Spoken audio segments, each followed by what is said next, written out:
السلام عليكم ورحمة الله. الإخوان، واحد الفيديو قصير جدا.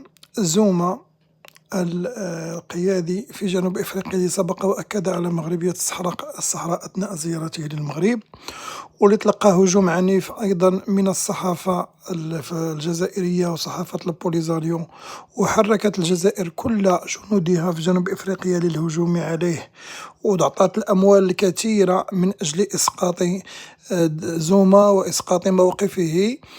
اليوم تمنى الجزائر بهزيمة جديدة، وزوما يصرح من جديد في أحد الاجتماعات في غانا بدعمه المتواصل لمغربية الصحراء، وأن العلاقات بين المغرب وجنوب إفريقيا لابد من إعادة النظر فيها، وأن الحل الوحيد لقضية الصحراء الغربية المغربية هو الحكم الذاتي تحت السيادة المغربية.